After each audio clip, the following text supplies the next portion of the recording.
Every single week, I get asked the exact same question. Should I wait until 2026 to buy a house?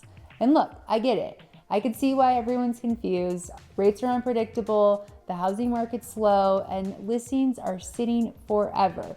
We're all waiting for the ceiling to drop, should I say. But I can tell you that you might be disappointed if you wait, because inventory and so many other factors are really going to take place, and it's going to change the way you think and feel about real estate. In this video, I'm going to break down what's expected to happen in 2026, what actually happened in 2025, and how we're going to bridge the gap to get you a home when it makes most sense for you. Where are we right now in fall of 2025? Well, rates are hovering in the sixes. We have a lot of inventory, and there are so many buyers sitting on the fence. And this is something that I think you should think about. 75% of the buyers sat on the sideline in 2024. I can't wait to see how many buyers sat on the sideline in 2025.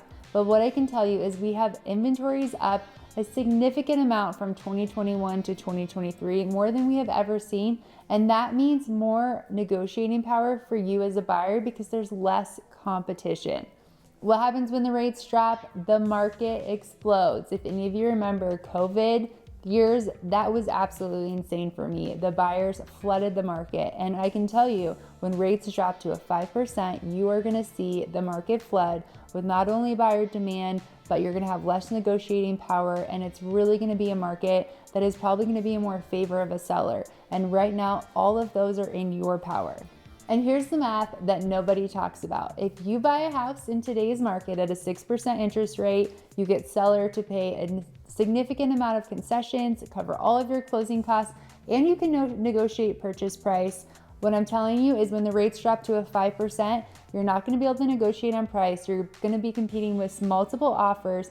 And I forgot to tell you, you can refinance that 6% when the 5% comes back, but you're already in the house that you love. Okay, so who should buy right now? Somebody that wants to negotiate on their offer, someone that can afford a down payment, and most importantly, someone that loves the home that they can see themselves in, and lastly, somebody that's willing to jump in when no one else is wanting to. Okay, so what I really want to know is how many of you are waiting to 2026 to buy? If you could drop any comments below, I would love to hear your thoughts and see why you're on the fence and why you're not ready to buy. Okay, I have a quick story for you about this amazing family that came to me and said, Kayla, I don't have my lease up until March, but I want to start the home buying process now, and I could really see myself looking in the spring.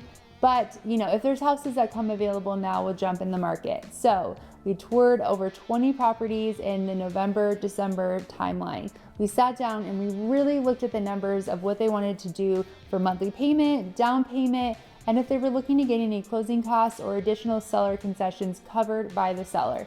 And what we figured out is that they really wanted an additional $20,000 by the seller to cover their closing costs and a permanent rate buy down. So we got to the market, we started exploring, and we found this amazing house in the prime neighborhood that they would wanted to be on.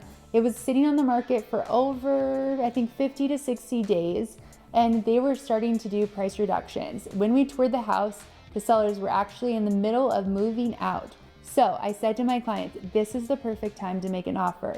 These sellers are motivated. They probably want to close the property before the end of the year. And guess what? We recently got our offer accepted. We came in significantly below asking. I'm talking $30,000, plus we negotiated an additional $20,000 in concessions. Now, maybe they have a 6% interest rate, but I can tell you they're not going to get that kind of deal in the spring of this year.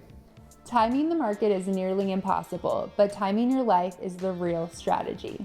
If you find the right home that fits your needs, budget, and lifestyle, I'd say don't wait on the fence. Let's jump in and get you what you really want. All right, let's wrap this up. So should you buy a home in 2025 or wait to 2026? Well, honestly, that's up to you. But hopefully this video gave you some great insights on why you might want to jump in. And the clock is ticking because it's about to be the new year. I'm Kayla Schmitz with the Aspen Collection. If you have any questions about buying or selling in Colorado, I'm here to help.